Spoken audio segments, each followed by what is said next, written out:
Hello दोस्तों, नमस्कार। मैं हूं रोशनी। तो आप देख रहे हैं रोशनी अपडेट्स। देखिए, मैं यहाँ पे नई वैकेंसीज आपको लेकर के आ चुकी हूँ। उत्तर प्रदेश के अंदर जो है पुलिस डिपार्टमेंट के अंदर बहुत अच्छी खासी वैकेंसीज निकली हुई हैं। चलिए उस पर बात करने वाले हैं कि उसमें क्या क्या क्राइटेरिया रहने वाला है, एलिजिबिलिटी क्या क्या रहने वाली है, इन सब के बारे में यहाँ पे बात करने वाले हैं। तो प्लीज़ चैनल पर नया है तो चैनल को सब्सक्राइब जरूर कर लीजिएगा, वीडियो को लाइक कीजिए, शेयर कीजिए ज़्यादा से ज़्यादा। देखिए यहाँ पे जो वैकेंसीज हैं, ठीक है, वो अरुणाचल प्रदेश के अंदर निकली हुई हैं। कांस्टेबल, फायरमैन की और स्पेशल टाइगर जो गार्ड्स होते हैं, ठीक है, तो उसके लिए यहाँ पे वैकेंसीज निकली हुई हैं। देखिए यहाँ पे स्पेशल टाइगर्स जो है उनका यहाँ पे अरुणाचल प्रदेश जो है वो वन वाला एरिया है, तो यहाँ पे टाइगर रिजर्व के लिए अलग से पुलिस फोर्स जो है वो बनाई गई है। तो वहाँ पे जो है आपको उसमें भी आप आवेदन कर सकते हैं। 3 पदों के लिए यहाँ पे वैकेंसीज को निकाला गया है। ठीक है, सबसे पहले हम बात कर लेते हैं इंपॉर्टेंट डेट्स के बारे में। तो देखिए यहाँ पे 23 मार्च से जो 2026 है, यहाँ से फॉर्म्स आपके जो है शुरू होने भरे जाने शुरू होंगे।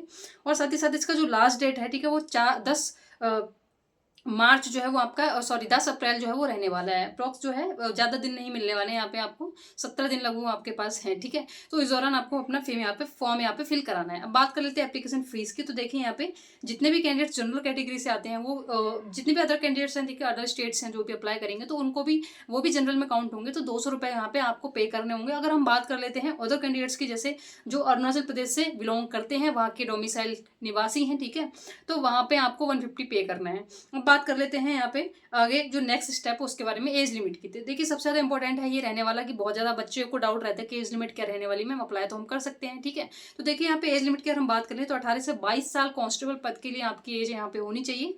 ठीक है, 18 से 32 साल जो है आप फायरमैन के लिए अप्लाई कर सकते हैं। ठीक है, 18 से 32 साल टाइगर गार्ड के लिए अप्लाई कर सकते हैं। तो ये 3 मैंने आपको बता दिया। साथ ही साथ बता दूं, इसमें एज रिलैक्सेशन भी, अगर आप लग रहा है आप जो है आप ओवर एज हो चुके, तो ऐसा बिल्कुल नहीं है। आप एज रिलैक्सेशन भी वो आपको एज पर गवर्नमेंट रूल के हिसाब से मिलता है। ठीक है, अब देखिए यहाँ पे बात कर लेते हैं कांस्टेबल में कितनी वैकेंसीज हैं। तो देखिए यहाँ पे 44 वैकेंसीज जो हैं IRVN जो वहाँ का बैंड है, ठीक है, वहाँ में है। बैंड के लिए वैकेंसीज हैं, 44 पद हैं। और कांस्टेबल बगलर के लिए जो है वहाँ पे 2 पद हैं। और इन दोनों के लिए सेम क्वालिफिकेशन से है, नहीं, दोनों में आपको पास केवल और केवल 10th होना चाहिए। साथ ही साथ ये कह रहा है कि आपको थोड़ा बैंड वगैरह बजाना आना चाहिए, क्योंकि आप बैंड के लिए भर्ती होने वाले हैं। ठीक है, तो अगर नहीं आ रहा आप सीख लीजिएगा, बाकी पहले अप्लाई कर दीजिए, आराम से वहाँ पे आपका सिलेक्शन हो जाएगा। अब बात कर लेते हैं नेक्स्ट जो वैकेंसीज है तो कांस्टेबल की। तो कांस्टेबल के लिए यहाँ पे 236 वैकेंसीज हैं। कांस्टेबल सिविल पुलिस जो फीमेल है उसकी 170 वैकेंसीज हैं। और कांस्टेबल सिविल पुलिस जो मेल है उसके लिए 216 वैकेंसीज हैं। अब फायरमैन है उसके लिए 73 वैकेंसीज, और स्पेशल जो टाइगर गार्ड की जो स्पेशल टास्क फोर्स होती है उसके लिए यहाँ पे 243 पद है, यानी अच्छे खासे पद यहाँ पे रहने वाले हैं। अब यहाँ पे बात कर लेते हैं 10th। इन सभी जो मैंने आपको कॉमन एक साथ बताई हैं, ठीक है, मैं फिर से एक बार रिपीट कर दे रही हूँ आपको। ठीक है, इसमें कांस्टेबल हो गया, कांस्टेबल सिविल पुलिस मेल हो गया, कांस्टेबल सिविल पुलिस फीमेल हो गया, और फायरमैन हो गया। साथ ही साथ जो स्पेशल टाइगर गार्ड है, ठीक है, वो भी आपका हो गया। तो इन सभी के लिए कॉमन क्वालिफिकेशन एक ही चाहिए, केवल और केवल 10th होना चाहिए। ठीक है, अदर कोई एडिशनल क्वालिफिकेशन उन्होंने नहीं मांगी है। तो ये बहुत अच्छी अपॉर्चुनिटी है, बहुत ईजी सिलेक्शन प्रोसेस आप यहाँ पे ले सकते हैं। वैकेंसीज को यहाँ पे अपना एक पद इसमें कंफर्म कर सकते हैं। चलिए यहाँ पे बात कर लेते हैं, ठीक है, नेक्स्ट सिलेक्शन प्रोसेस की। तो देखिए सबसे पहले आपका यहाँ पे रिटन एग्जाम होने वाला है। दूसरा आपका फिजिकल स्टैंडर्ड टेस्ट होगा। तीसरा आपका जो है फिजिकल एफिशिएंसी टेस्ट होगा। चौथा आपका ट्रेड टेस्ट है, स्किल टेस्ट होगा। जैसे कि मैंने बताया बैंड के लिए जो वैकेंसीज है उसमें आपको बैंड बजा के दिखाना होगा। ठीक है, वो ट्रेड टेस्ट में आ जाता है आपका। अब बात कर लेते हैं उसके बाद जो है आपका DV होगा, यानी डॉक्यूमेंट वेरिफिकेशन होगा। देन उसके बाद आपकी क्या होगी, आपकी मेडिकल परीक्षा कराने के बाद में आपकी ज्वाइनिंग करा ली जाएगी। बहुत ईजी प्रोसेस है, बहुत आसान जॉब है, बहुत अच्छी जॉब है। ठीक है, आप इसकी अपॉर्चुनिटी को मिस मत कीजिएगा, प्लीज इसको अप्लाई जरूर कर दीजिएगा टाइम से। ठीक है, इसका जो फुल डिटेल नोटिफिकेशन है मैं यहाँ पे कमेंट सेक्शन के अंदर भी लगा दूंगी। साथ ही साथ मेरा टेलीग्राम चैनल है रोशनी अपडेट्स, ठीक है, वहां से भी आपको मिल जाएगा, तो उसको भी आप ज्वाइन कर लीजिएगा। लिंक मैं यहाँ पे डिस्क्रिप्शन के अंदर दे दूंगी। बाकी आपको कोई भी दिक्कत होती है तो आप मुझे डायरेक्ट मैसेज कर सकते हैं, DM कर सकते हैं, और टेलीग्राम के अंदर आप डायरेक्ट मुझसे चैट भी कर सकते हैं। यहाँ पर क्या है, आप मुझे मैसेज कर देंगे कॉमेंट सेक्शन के अंदर, तो कॉमेंट कर देंगे, वहां से भी आप मैं आपको रिप्लाई कर दूंगी। ठीक है, अब बात कर लेते हैं एग्जाम पैटर्न की। तो देखिए यहाँ पे एग्जाम पैटर्न में नेगेटिव मार्किंग कोई भी नहीं है आपकी। जी हाँ, इसमें कोई नेगेटिव मार्किंग नहीं है एग्जाम के अंदर।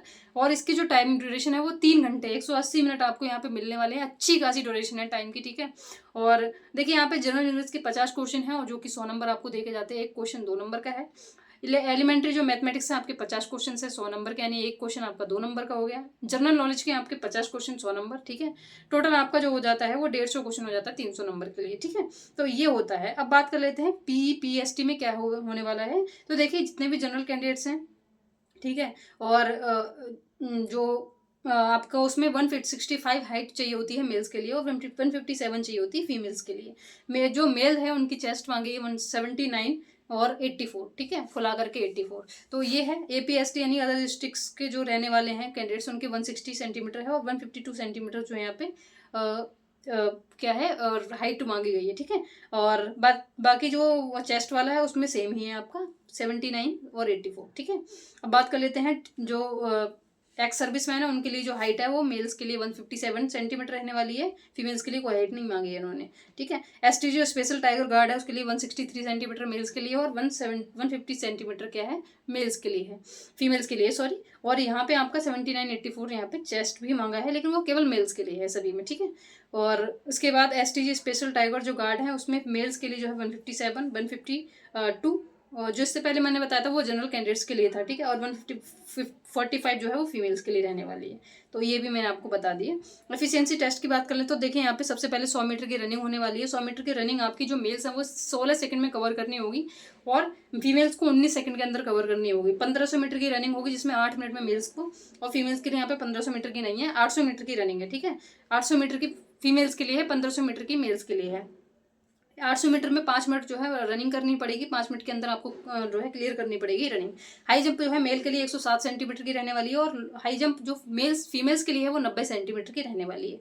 लॉन्ग जंप की बात कर लें 11 फीट मेल्स के लिए और 9 फीट यहाँ पे फीमेल्स के लिए। वॉक भी यहाँ पे चलवा के दिखाएंगे, चलवा के दिखाना होगा आपको, चल के दिखाना होगा।